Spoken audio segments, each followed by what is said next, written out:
Bonjour à toutes et à tous. Valérie et moi sommes vraiment très contents de vous accueillir dans ce webinaire qui va être consacré à la protection de votre organisation contre les cyberattaques. Alors, petit mot tout d'abord concernant l'organisation pratique. Vous avez la possibilité de poser des questions via le chat. En effet, vous n'aurez pas la possibilité de poser des questions oralement, mais un chat est prévu à cet effet et nous répondrons à toutes vos questions à la fin de l'exposé. Concernant l'agenda du jour, nous allons passer d'abord en revue le contexte dans lequel les cyberattaques ont lieu, hein, parce que c'est un contexte un peu particulier. Et puis Valérie, ma collègue, aura l'occasion de vous présenter en détail le produit d'assurance. Et puis, nous finirons par parler du processus un peu particulier et tout à fait dédicacé, une originalité d'ETIAS, pour terminer donc par vos questions à la fin de l'exposé. Le contexte, donc, oui, excusez-moi, il y a un petit, voilà, les slides sont bons maintenant, je pense, pour tout le monde. Euh, le contexte, bon, ben, évidemment, le produit ETIAS Cyber Protection a pour objectif tout d'abord de prémunir votre association, votre organisation, la commune, le CPS contre les risques de cyberattaque. Aujourd'hui, le monde est devenu digital. La donnée, les data, l'intangible ont pris une valeur très importante.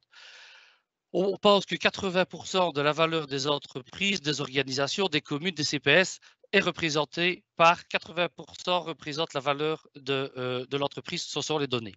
Donc c'est vraiment un élément très important. Au moment où on vous parle, à la minute où on vous parle, il y a plus de 50 000 connexions via Teams, l'outil que nous utilisons, plusieurs dizaines de millions de messages qui sont envoyés et plein d'autres choses via les réseaux sociaux. Mais toutes ces données, toutes les données que vous échangez avec vos citoyens, avec les bénéficiaires des CPS, sont-ils bien sécurisées? Poser la question, c'est évidemment y répondre, car vous savez aujourd'hui qu'il y a un très grand nombre d'attaques. Il n'y a pas une semaine, un jour, sans que la presse ne relate des événements malheureux à ce sujet. Dans le top 3 des cyberattaques, nous avons les demandes de ransomware. De quoi s'agit-il? Il s'agit pour les pirates de mettre une clé qui rend inutilisable l'ensemble de vos systèmes, l'ensemble de vos données IT, et ils ne vous rendent la clé que moyennant le paiement d'une rançon. Et encore, ce n'est pas du tout sûr parce que bien souvent, vous avez la moitié de la clé ou pas du tout et le chantage continue. Sur la deuxième marche du podium, si je puis dire, en matière d'attaque cyber, nous avons les dénis de service. De quoi s'agit-il? Il s'agit pour les hackers d'interroger vos systèmes, vos ordinateurs, votre système web de façon très importante jusqu'à le saturer. Ils font ça de façon directe ou indirecte, peu importe la technique, mais ils saturent votre système informatique jusqu'au point où les citoyens, les bénéficiaires, ceux qui veulent prendre un rendez-vous, par exemple, ne savent plus le faire. Et sur la troisième marche du podium, nous avons tout simplement les attaques virales, bêtes et méchantes, si je puis dire, qui sont là juste pour détruire et vous empêcher par après d'utiliser vos données. Donc ces données, ces attaques pardon, sont très importantes et la fréquence a augmenté. Au 30 octobre de l'année passée, on avait recensé, enfin le Centre belge pour la cybercriminalité avait recensé plus de 5 387 signalements de cyberattaques. Et ce n'est que la toute petite partie immergée de l'iceberg. Quelques autres exemples parus dans la presse, je ne dévoile rien de secret. L'ULB en mars 2020 a été victime d'une cyberattaque, donc il y a tout juste un an. Le 25 janvier de l'année passée, c'était la commune de Willebroek. Je peux vous dire aussi que la commune de Colfontaine avait été attaquée. Plus près de nous, le centre hospitalier Wallonie-Picard a fait la une, malheureusement, des journaux concernant là aussi une cyberattaque de grande ampleur. Et encore plus près de nous, le 12 février dernier, la ville de Seraing a été à l'arrêt plusieurs jours à la suite d'une cyberattaque. Et ça peut continuer comme ça à l'infini. Aujourd'hui, la question n'est plus de savoir si vous allez être victime d'une cyberattaque, mais quand vous allez être victime d'une cyberattaque.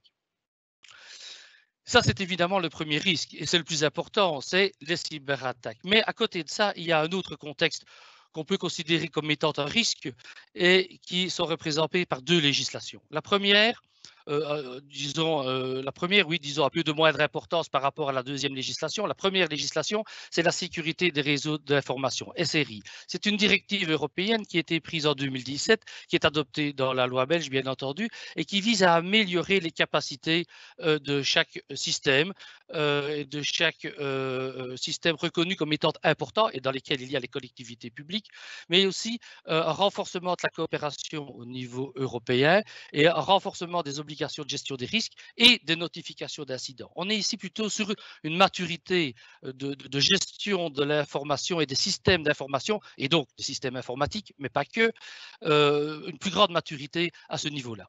La deuxième législation que vous connaissez tous et qui est en vigueur depuis mai 2018, c'est le fameux RGPD, GDPR. Je ne vais pas passer en revue, bien entendu, les différentes obligations que ces règlements qui s'imposent à tous vous procurent, vous obligent à tenir. Mais je tiens simplement à signaler ici que le RGPD, c'est deux piliers importants. Un pilier de sécurité et de maturité informatique et un pilier de responsabilité.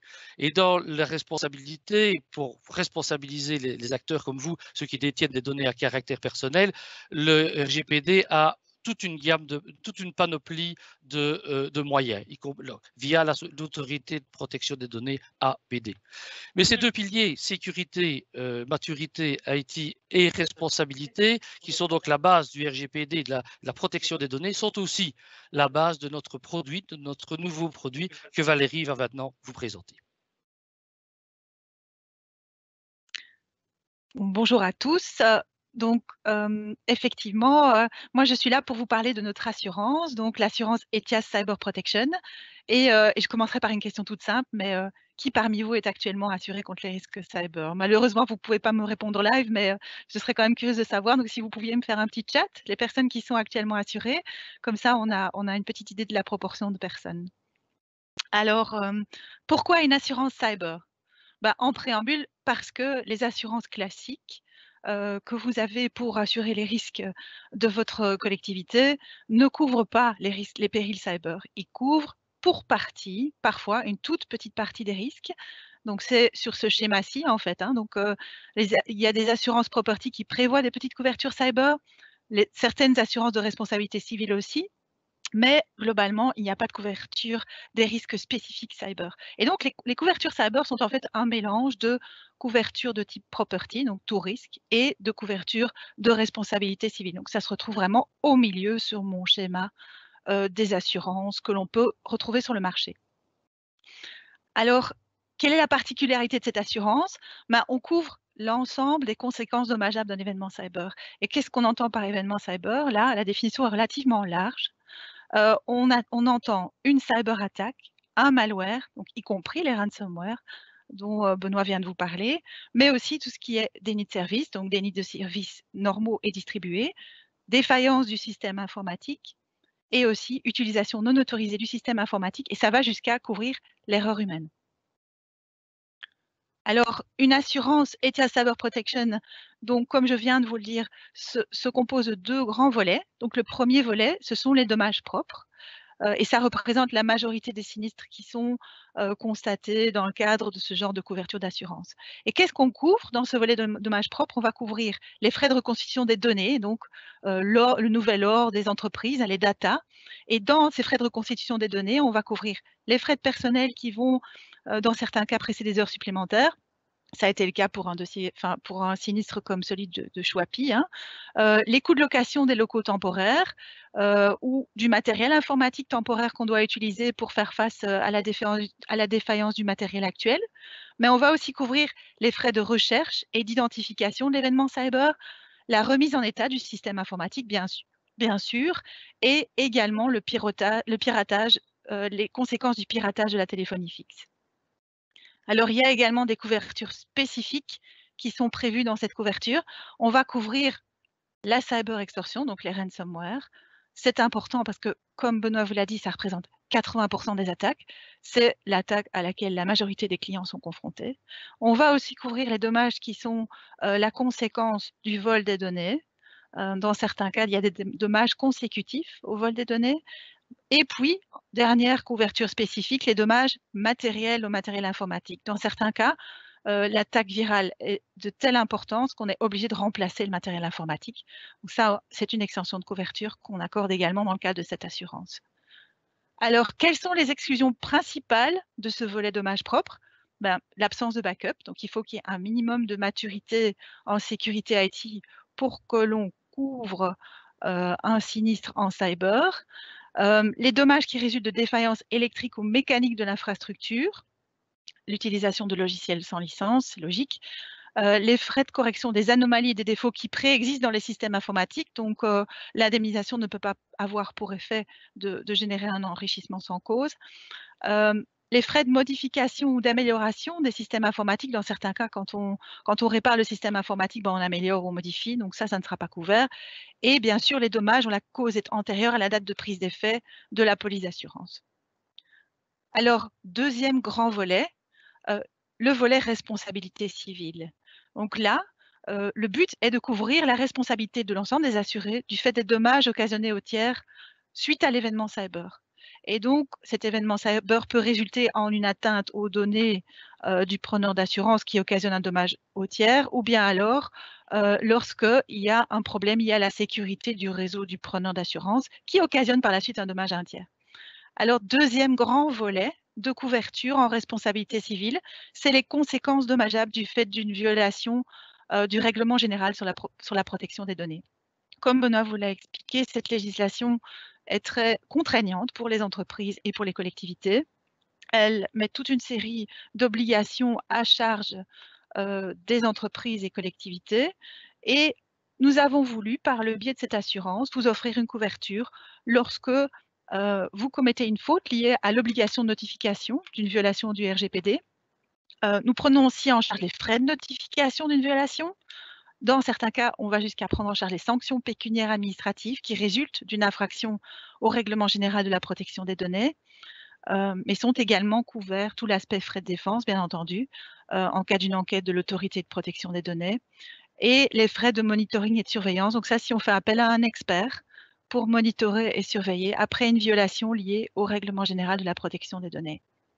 Alors, dernière couverture spécifique, on va couvrir la responsabilité des assurés à la suite de diffusion de contenu média au sens large. Donc ça, c'est une extension vraiment du volet responsabilité civile. Quelles sont les exclusions principales? Ici, on va exclure tout ce qui est dommages corporels et matériels. Ces dommages sont couverts a priori par le biais des polices RC Exploitation ou RC Général. On pense par exemple aux hôpitaux. Donc, les dommages corporels qui résultent d'un événement cyber sont couverts par la police RC Générale des hôpitaux. Ça ne sera pas couvert dans cette police qui vraiment se concentre sur les datas et sur les conséquences dommageables des dommages aux data. On va aussi exclure les dommages qui résultent d'une responsabilité contractuelle. Donc, si vous vous êtes engagé à fournir une prestation et qu'elle ne peut pas être fournie et qu'il y a une clause pénale ou des dommages et intérêts complémentaires, ça ne sera pas couvert par ce volet responsabilité civile. C'est une indemnisation sur pied du droit commun de la responsabilité civile. On va aussi exclure la responsabilité civile résultant d'une violation de la réglementation relative à la vente, l'achat et la propriété de titres financiers, donc d'actions. Et ce qu'on va exclure enfin, c'est une des exclusions principales, je ne reprends pas toutes les exclusions de la police, ce serait beaucoup trop fastidieux pour vous tous. Donc on va aussi exclure les frais de réfection des prestations. Donc si vous devez refaire certaines prestations, parce que ça a occasionné un dommage à un tiers, ça ne sera pas couvert. Alors, garantie complémentaire, que couvre-t-on en plus de ces deux volets? On va couvrir la protection de votre réputation, donc les honoraires et frais pour limiter l'atteinte à la réputation suite à un sinistre cyber, que ce soit un sinistre dans le volet dommages propres, couvert par le volet dommages propres ou couvert par le volet responsabilité civile. Et il y a aussi une garantie facultative protection juridique, donc les frais de recours civil. Vous pouvez souscrire à cette garantie complémentaire, sachant que les frais de défense pénale et cautionnement sont automatiquement couverts. Alors, point très important, c'est que quand on vend une assurance cyber, on ne vend pas qu'une couverture d'assurance, on vend également un service. Parce que c'est ce que les clients souhaitent avant tout, c'est qu'on les aide dans la reconstruction des données qui ont été endommagées ou perdues suite à un événement cyber.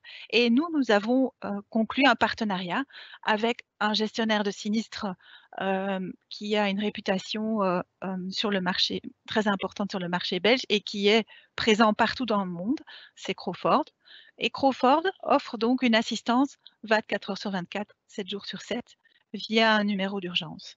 Et Crawford vous mettra alors en relation avec des experts forensiques, mais aussi des experts en communication de crise, dans l'hypothèse où il faut avoir recours à ce genre de service. Et également, il bénéficie également d'un réseau d'avocats spécialisés. Donc ça permet d'intervenir rapidement, de venir avec une réponse qui est la plus adéquate et la plus précise possible à une cyberattaque. Et donc, la réponse a lieu dans les premières 48 heures.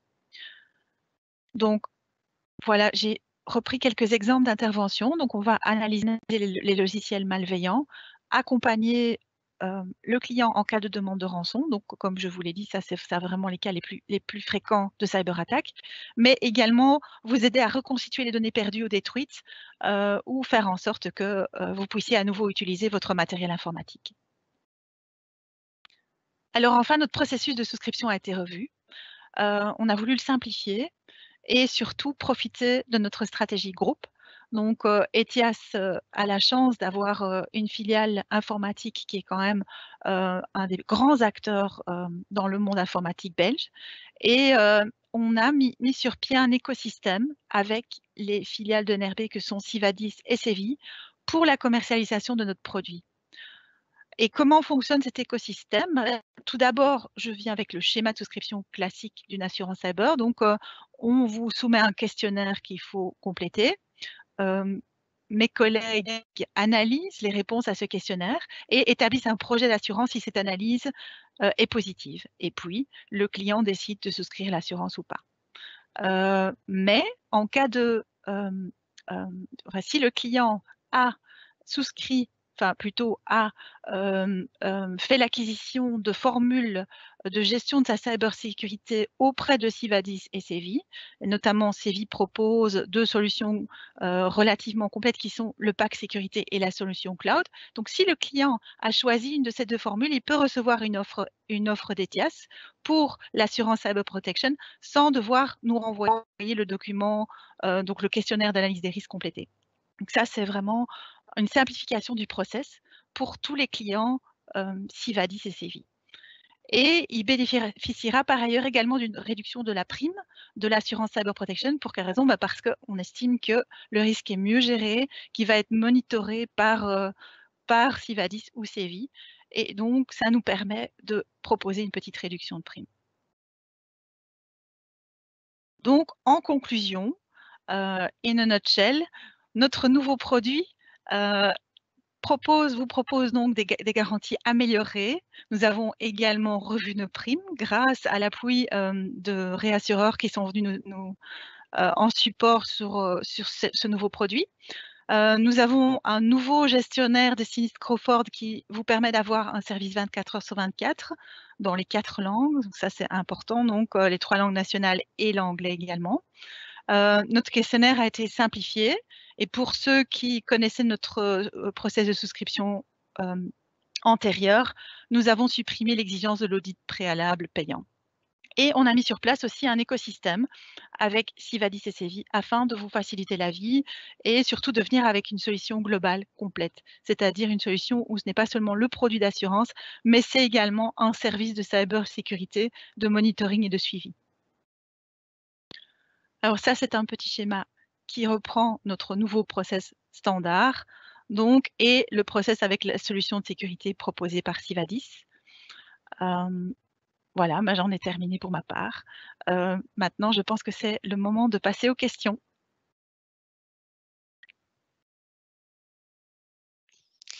Oui, Valérie, donc j'ai une série de questions, en effet. Avant que tu ne développes la nouvelle solution via Sivadis et Sevi, le process intégré groupe ETIAS, j'avais une question au sujet enfin deux questions au sujet des questionnaires. Donc au sujet du questionnaire, je lis bien souvent, il faut y répondre par oui ou non. Votre questionnaire est-il basé sur ce principe? Si oui, la réalité est souvent un peu plus nuancée. Quelle est la qualité d'analyse d'un tel questionnaire? Voilà, ça c'est une première question. Et lié à ça, avez-vous imaginé un process pour se passer de ce questionnaire-là?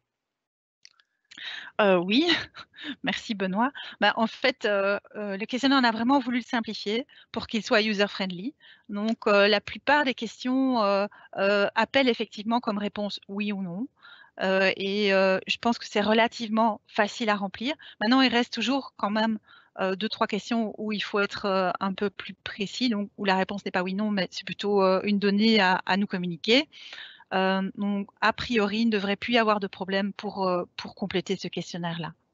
Maintenant, oui, nous avons aussi prévu une simplification du process. Donc cette étape, donc, nous renvoyer un questionnaire complété n'est plus nécessaire à partir du moment où le client a une solution de cybersécurité avec notre partenaire Sivadis, donc telle que je les ai décrites, hein, donc le pack sécurité ou la solution cloud. Ça permet vraiment un process beaucoup plus fluide pour les clients qui ont souscrit à ces solutions-là. Merci.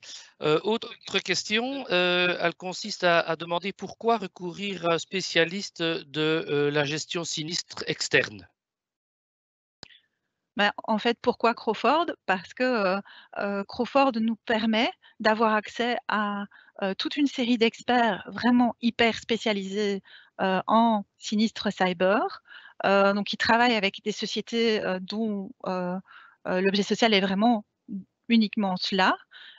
Et puis surtout, ils ont une expérience très longue dans ce domaine-là, donc ils travaillent avec d'autres assureurs sur le marché belge.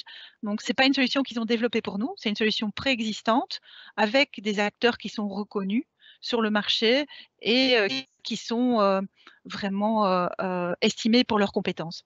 Donc ça nous permet aussi d'offrir un helpdesk, qui est accessible 24 heures sur 24, hem et de venir finalement avec un seul point de contact pour nos clients en cas de problème cyber, quel que soit ce problème. Que ce problème soit un ransomware, que ce soit une violation RGPD où il faut dans certains cas faire appel à un avocat spécialisé ou, ou un expert en communication de crise suite, à, un problème de médiatisation, d'un événement cyber.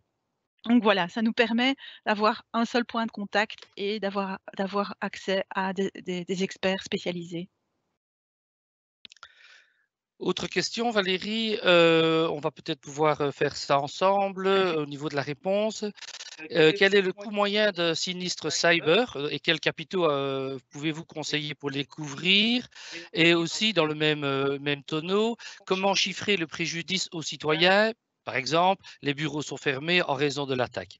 Alors, si tu me permets, Valérie, je Oui, je vais t'en peut-être prie. commencer par essayer de chiffrer un sinistre cyber. Oui, ce n'est pas évident parce que la moyenne est établie aux alentours de 250 à 300 000 € d'un sinistre moyen cyber, mais l'écart type autour de cette moyenne, la variation autour de cette moyenne est très importante et on estime que les plus petits sinistres cyber sont de l'ordre de 5 à 10 000 € et les plus grands, 1 million ou plus. Donc on est vraiment dans une ampleur très importante avec une très grande variation. Concernant le sinistre moyen, ce sont des chiffres qui sont disponibles hein, assez facilement. Nous avons des capitaux tout à fait adaptés. Les capitaux de base commencent à 250 000 €. Donc, vous voyez qu'on est proche des 300 000 € de moyenne et ça peut aller jusqu'à 500 000, voire 1 million d'euros de couverture. Donc là, je pense que au niveau du coût moyen et de la couverture via le produit que nous vous proposons, il n'y a pas de souci.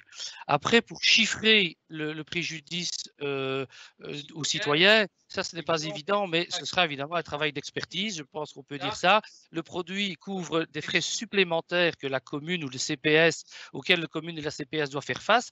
Par exemple, des frais de location de locaux pour pouvoir continuer le service aux citoyens ou aux bénéficiaires d'allocations sociales, l'allocation de matériel informatique qui serait inutilisable à la suite de l'attaque. On en loue du nouveau pour continuer le service aux citoyens et donc le boulot.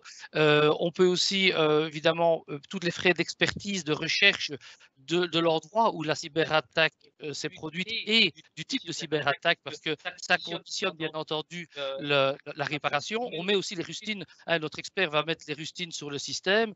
Donc tout ça représente des coûts qui vont s'additionner et un expert va être désigné et on va additionner les coûts et on va vous les indemniser. Peut-être Valérie, tu peux compléter cette réponse si tu as d'autres éléments. Écoute, non, ta réponse est vraiment très complète, donc c'est certain qu'on vient avec une solution globale et un mode de gestion du sinistre qui est complet. Donc cela passe évidemment de la détection, de l'identification, l'évaluation du dommage jusqu'à la réparation du dommage et la mise en place de la solution. Donc l'idée vraiment d'accompagner nos clients d'un bout à l'autre d'un sinistre cyber. Alors, l'assurance, j'ai une autre question ici de nos participants. Merci pour votre interactivité. L'assurance tout risque électronique, matériel, est-elle bien différente de la cyber protection? Oh, je te laisse répondre. Ok, Non. oui, parce que Oui, hein. donc, Oui. dans mon passé d'assureur, j'ai en effet été fortement confronté à l'assurance tout risque électronique. Oui, l'assurance tout risque électronique est tout à fait différente du produit Cyber Protection dans la mesure où l'assurance tout risque électronique assure bien entendu le contenant et que l'assurance Cyber Protection assure le contenu, c'est-à-dire uniquement les datas. Donc voilà, c'est deux produits qui sont parfaitement complémentaires et comme Valérie vous l'a expliqué, dans l'assurance tout risque électronique, il n'est pas question de couvrir les conséquences des datas, les conséquences sur les datas d'une attaque cyber. Alors, petite particularité, parce que rien n'est simple, nous avons des produits qui essayent quand même de suivre la réalité des choses. Dans l'assurance tout risque électronique, il est quand même possible de couvrir les datas, mais pour d'autres risques que les cyberattaques, les cyberproblèmes. Donc, en souscrivant une assurance tout risque électronique, vous avez le hardware qui est assuré, les datas qui sont assurées à la suite d'un sinistre lié au hardware, sauf les cyberattaques. Et pour protéger vos données contre les cyberattaques, il n'y a que les produits ETIAS, enfin, que les produits Cyber Protection d'une façon générale qui couvrent ce type de risque. Alors, autre question, y a-t-il une couverture des failles logicielles? Par exemple, Lazarus SolarWinds. Là, je ne vois pas, je ne cerne pas la question, mais donc à la suite d'une cyberattaque, on va couvrir l'ensemble des données, y compris bien entendu les logiciels embarqués sur le système d'information, sur les systèmes informatiques.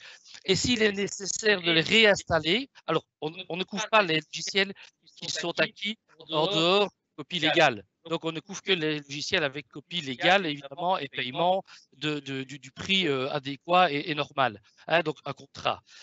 Donc, ces logiciels-là, on peut les réinstaller. On exécute les backups, ce qui peut prendre énormément de temps et coûter beaucoup d'argent.